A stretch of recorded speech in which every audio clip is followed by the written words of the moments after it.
What's good, y'all? Welcome back to Appreciate Greatness. Today, I got a new video for y'all. I am going to be filling out my ballot for the 2024-25 NBA awards. I'm going to move this. It might sound loud. I got a new mic, a little Yeti mic. So I'm not sure how the sound levels are. I tested it a couple times. This probably isn't going to be the sound that I stick with throughout the entirety of this channel, but it's the sound we're going with for right now. And without further ado, we're going to hop right into me filling out my ballot if I had one, starting with Clutch Player of the Year. Clutch Player of the Year to me is Jalen Brunson. Looking at the numbers, kind of just the feel, the vibe, Jalen Brunson was awesome in big moments this year. Second, Nikola Jokic, and third, Anthony Edwards. Clutch Player of the Year to me, kind of a throwaway award unless there's some guy who's just like De'Aaron Fox. I think with the first year of the award when he won it, that year it just felt like every single game Swipa was having a big moment. And this year it wasn't really like that. I felt like Ant played in a lot of close games, but there were just times, he would just put that three up. He never won it overtime. So it's a tough one, especially this year. Jokic, number-wise, unbelievable. Scored a lot of points, assists, rebounds. Did his whole thing in the last 5 minutes of close games. And then Ant had a lot of volume. Played in I think it's 42 or something clutch games. So half of the games he played in this year were clutch. But moving on to Coach of the Year. Ballots in the NBA are 5 people. So you write 5 people on a ballot. So that's what I have for the entirety of the rest of this list, starting right now. Not Clutch Player of the Year. I didn't want to go through the hell of filling that out and figuring that out. Coach of the Year, my 5, JJ Redick. I really liked what he did with the Lakers. The turnaround kind of that they had. They're running a lot more sets, a lot more creativity defensively. He's a mastermind. That's really what he is. I wish he could win Coach of the Year. They just didn't have that. Maybe it'll be next year, but they didn't have that standout, scenario or situation to me, other than the Luka trade. That was he deserves Coach of the Year. Mark Daigneault is 4th for me. Coaching one of the best defenses statistically, based on era of all time. 68 win team, probably. I think they're 67-14 at time of recording. Just an unbelievable team. Ime Udoka is 3rd for me. Again, just the Rockets following the Thunder just a year behind is pretty funny to me. And Ime has built this culture of toughness, grittiness, and defense. And the Rockets are following it. You look at Amin Thompson, Dylan Brooks. Dylan Brooks is the bad guy. He's the bad guy of the NBA. He's the villain. And you got to love it. You have to love the Rockets right now. 2nd, JB Bickerstaff. And then first, Kenny Atkinson. These two kind of switched spots, except Kenny wasn't with the Pistons last year. Monty Williams. The reason I put JB 2, he already has one. And, going from the Cavs, who now look this good. Obviously, they battled injuries last year. And then going to the Pistons, he did turn them around, right? But how much of this was the addition of 2 really good shooters in Tim Hardaway Jr. and Malik Beasley, who we'll talk about later, and in the getting rid of Monty Williams, who ultimately just didn't want to be there. How much of it was that, right? And so JB, awesome coach. I love what he did this year. Really just enabled Cade to be the guy this year, and that's what we've seen. And then Kenny Atkinson, what he did with Evan Mobley, kind of the changes to the offense, having Evan kind of have the ball in his hands more. They trust him off the dribble a little more. You got to love what he's done with that Cavs team and that defense. Unbelievable with 2 really small guards. It's hard to do. It's hard to have an unbelievable defense like that with 2 really small guards, and they've done it. MIP, most improved player this year. My 5 is Malik Beasley. He took a jump this year from 11 points to 16 points, I think. I've looked at some of these guys, Basketball Reference, within the past 24 hours, but I'm still trying to remember some stats, so don't get mad at me if I'm a little off or even a lot off on something. But Malik Beasley, again, he's just kind of been a big part of the turnaround for the Pistons.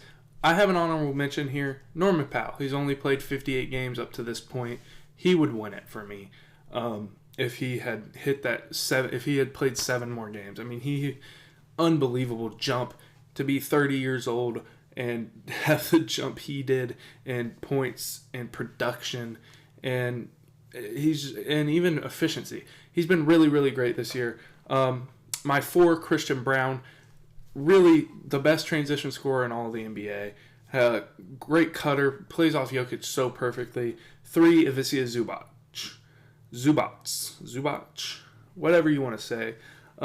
Zoo has been unbelievable this year. Really good positional defender. Hasn't got the blocks to show for it, but has been a really, really great defender.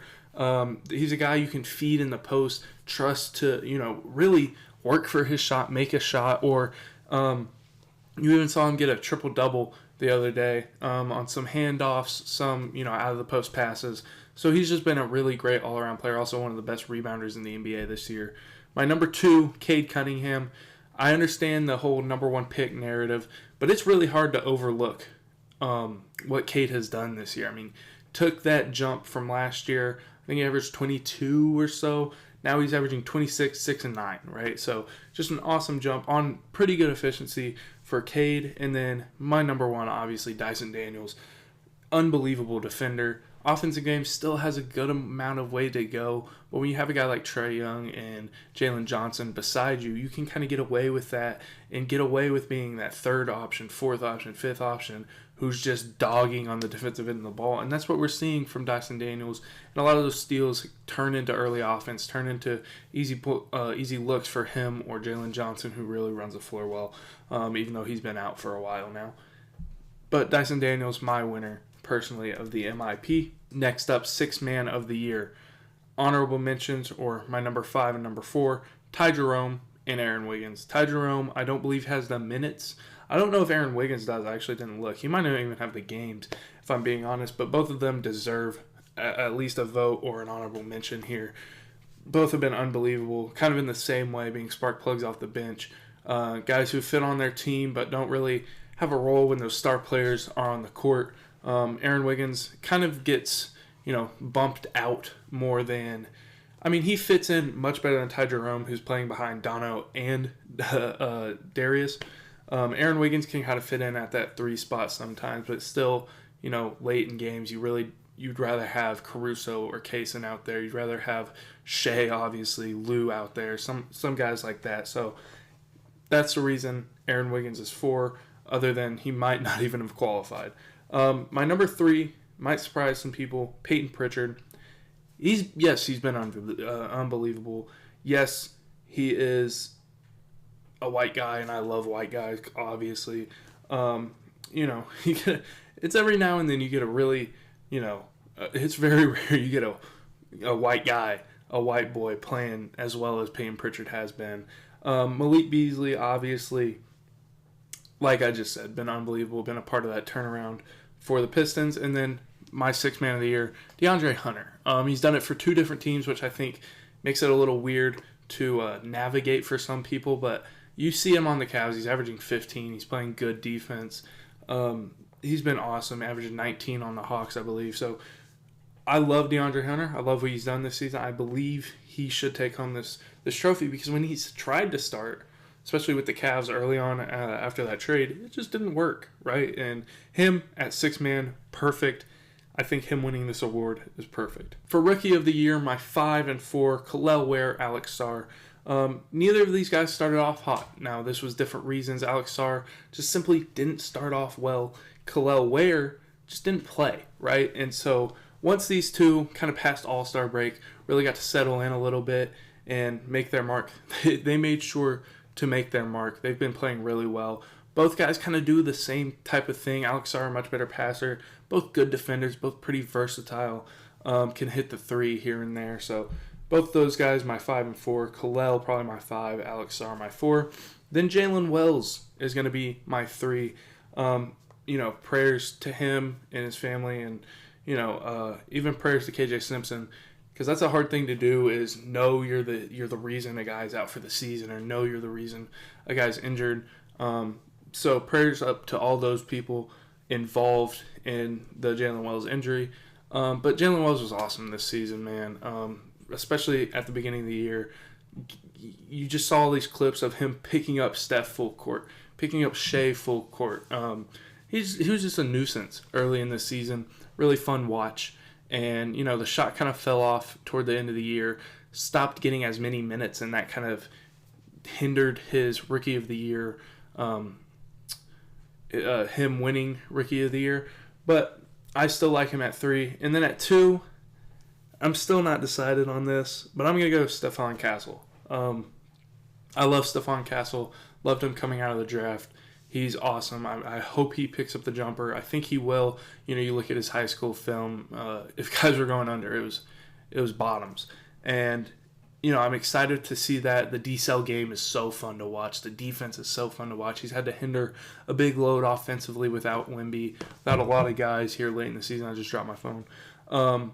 But Zachary Wissache has been playing really quality minutes, really quality games for his team, and just been such a perfect fit for this Hawks team who's making a play-in push. And, obviously not trying to, contend or win a championship, but they're trying to win. And Zachary Wissache has been, I love saying his name. I love saying it like that specifically. He's been such a key piece in that. So he's my Rookie of the Year. Great cutter, really efficient shooter. And, he very versatile defender. We're talking about a guy who in 5 years who's probably going to be able to defend 3-4 positions, shoot the 3 ball at a 40% clip, great cutter on top of that, and has a little bit of, chops to him. So I love Zachary Wissache. That's why he's my Rookie of the Year. Moving on to Depoy, then we have MVP, and then we'll get into my All-NBA teams, All-Rookie team, All-Defensive teams, all that. Depoy, number 5, Toumani Camara. I think when you're a guy who's making a DPOY push, it's really hard to do it as a wing or a guard. Really hard to do it on a losing team and a bad defensive team. And Toumani Camara has all of that pushed up against him. Yet he's had an unbelievable defensive season, one that you just can't overlook, right? And that's why he makes my number 5. Number 4, and probably something I'm regretting a little bit right now looking at my list, Amin Thompson. There's an argument that he is the best defender in the NBA right now. Does it very versatile guy, especially with the way the NBA is played this year, or now, this era in general.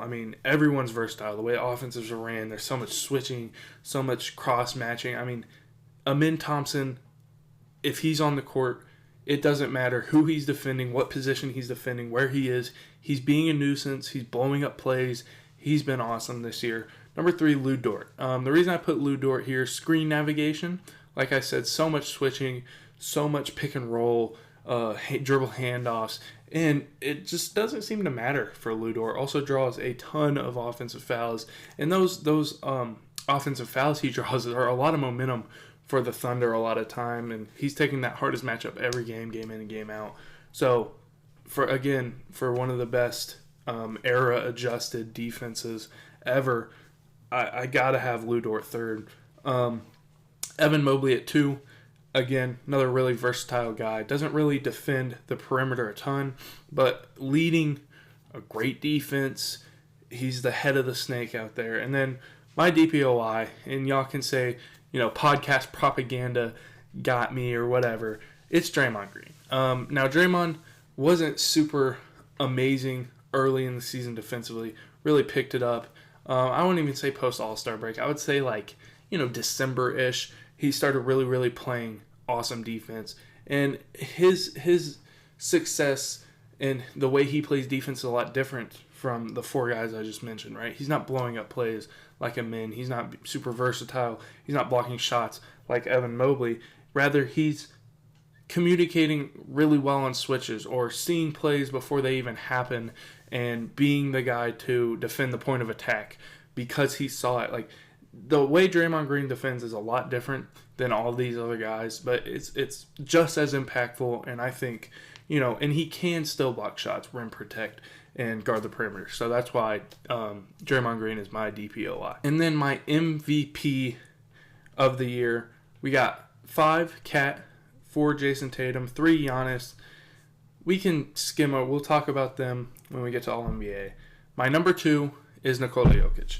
Jokic has been nothing short of generational this season, and as well as Shea, right?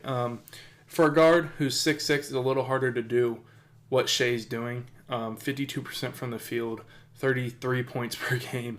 It's unbelievable what he's doing with as little of a free throw attempts as he's doing it with. Now, there's obviously that shtick that Shea has where he's a foul baiter, free throw merchant, whatever. You look at it, I believe he's 29th out of 34 of players who have averaged 30 plus, or maybe it's 31, 32 plus in free throw attempts per game. It's the fact that he makes most of his free throws, I think, is what gets him that free throw merchant title. But yeah, what he's doing this year is nothing short of generational. Obviously, doesn't really play make super well, but also the system OKC runs, he's not the guy, he's the guy to open up lanes, but he's not the guy to be the one to make the last pass. They do a lot of ball movement out there. And so, when he passes, when he gets off the ball, most of the time, I don't know the number, but he probably leads the league in hockey assists or something like that, to where he gets off the ball. Now, okay, swing one more, rotate, swing one more. They're rotating, still swing one more, and then bang, right? That's kind of how that Thunder offense has operated this year. And then for Jokic, it's just been everything put on him offensively. Go out and be our guy. And that's what he is, man. He's been unbelievable as well. They run everything through him. And it's a little different than the Shea Oklahoma City Thunder, where you have a guy like Dub who takes some of the burden off of Shea's shoulders. But still, there have been games where Shea has just backpacked. And you've seen it. He did it against, it was a bad team, the Jazz, I think. They were playing, I think he had 54 against the Jazz. And the Thunder were playing really bad, and Shea just put on his backpack and said, let's go, right? And so, again, really tight race. 2 guys who, they've had slander thrown their way a lot. Jokic before he won the championship and before he won the MVPs. Now, a lot of people really propping him up because of Shea not having an MVP or a championship. They're kind of like, they need a way to cope is really what it is. But Shea, my MVP. And, maybe a little biased because I am a Thunder fan, but I try not to be as biased as possible. All NBA first team. Shea, Tatum, Giannis, Jokic, Cat.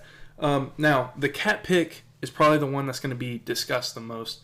I don't know why people would be discussing my videos. I got like 75 subscribers. But the Cat pick would be the one that kind of gets probably the most lash, right? Lash. I don't know if that's the term I was looking for. Anyway, it's the pick that's probably going to be questioned the most. And to me, what he's done on the insane efficiency, how he's taken over games this year, how he's been the best player on the court most of the games for the Knicks, played a lot of the games. He's just been so fun to watch. And that, again, I think there's times where things get so close that it needs to be personal preference, right? And so, you have Cade, you have Anthony Edwards, Cat, Donovan Mitchell, even Evan Mobley and LeBron. You can make Jalen Brunson, Steph. All those guys, I think you can make that's 8 guys you can make an argument for one spot. I think the top 4 is pretty cemented. That one spot, I could see 8 guys. 9 if you count Cat. So, again, just a really tough thing, but I love watching Cat. I think Cat's a great person, been through a lot, and so I put him at that 5th spot for All-NBA first team. Obviously, none of this matters, but if I did have a ballot, this is what it would look like. All-NBA second team, I go Ant, Cade, Dono, Evan Mobley, LeBron, and then third team would be Jalen Brunson, Steph Curry, Visca Zubac, Tyrese Halliburton, and then Jaren or Alperen Sengun. I couldn't decide. I'm not going to decide.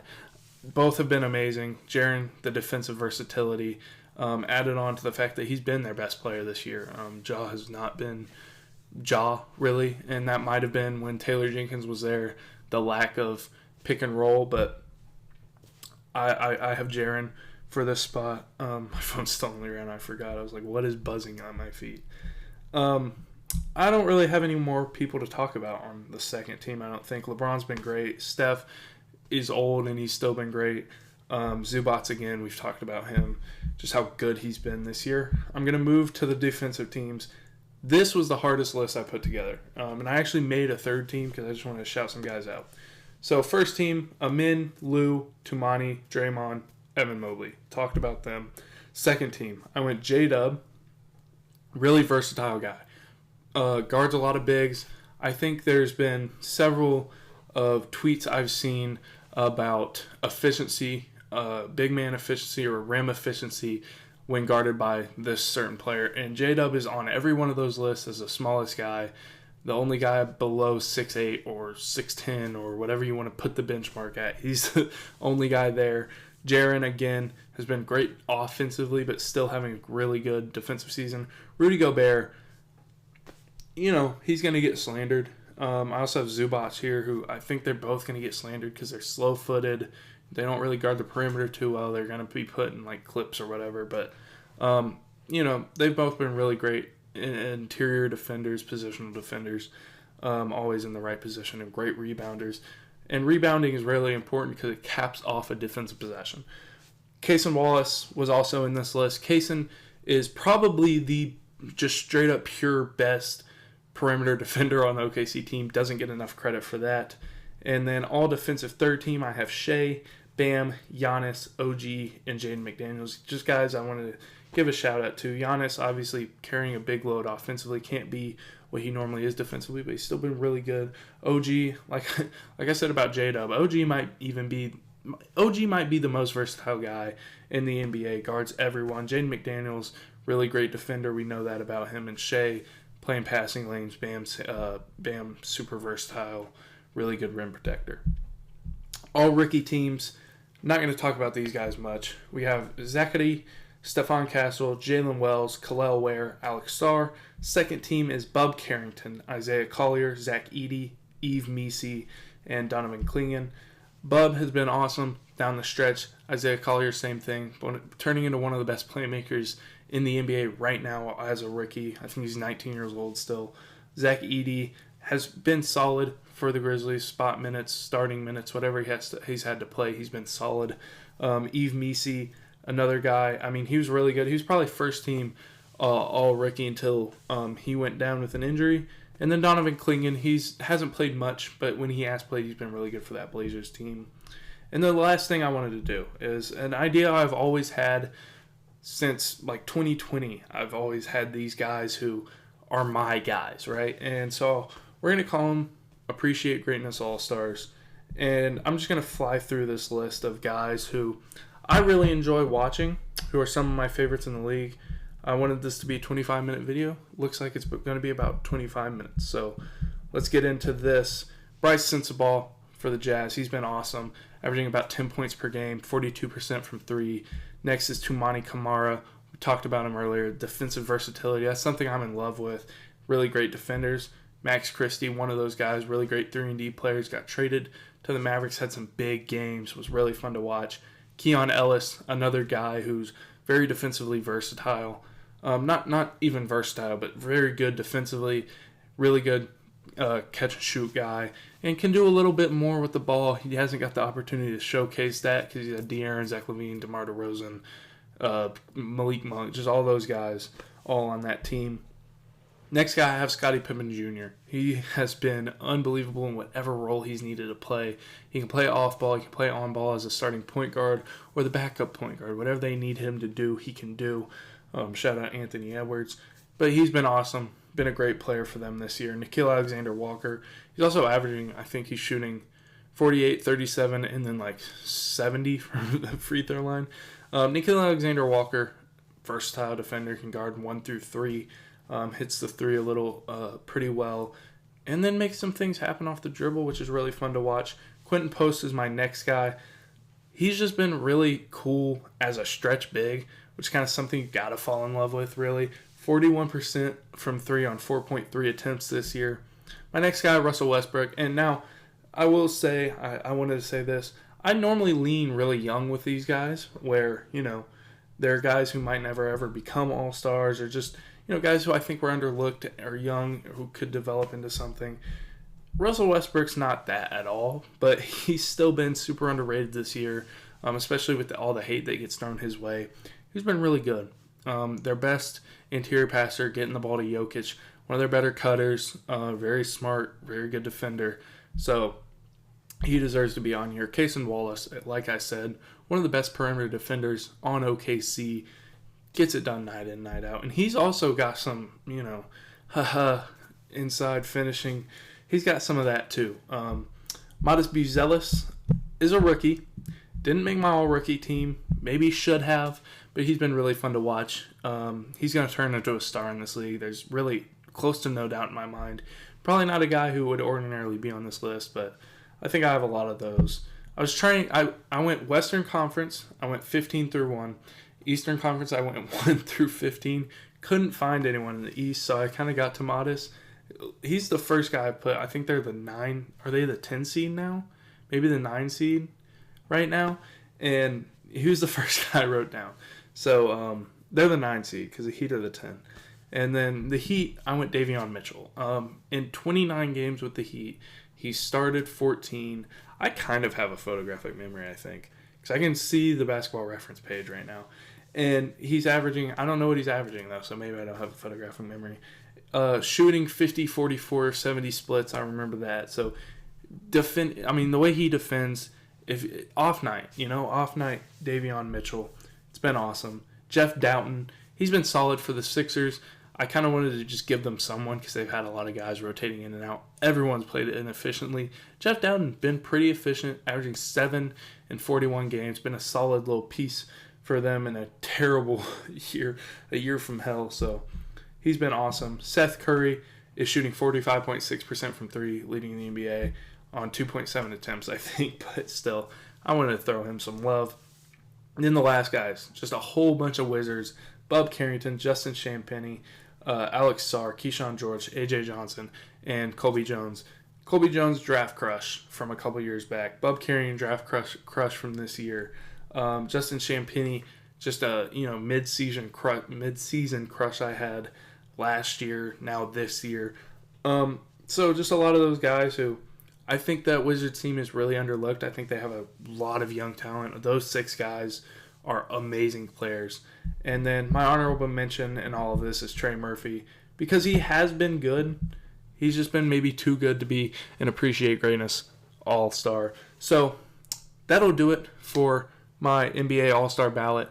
28 minutes on the record time, so a little over what I wanted, but I hope y'all enjoyed. I'm going to be much more consistent as the season winds down into the off season and where I'm not at college and in the dorm anymore. I also hope the mic held up and didn't, do anything weird while I recorded.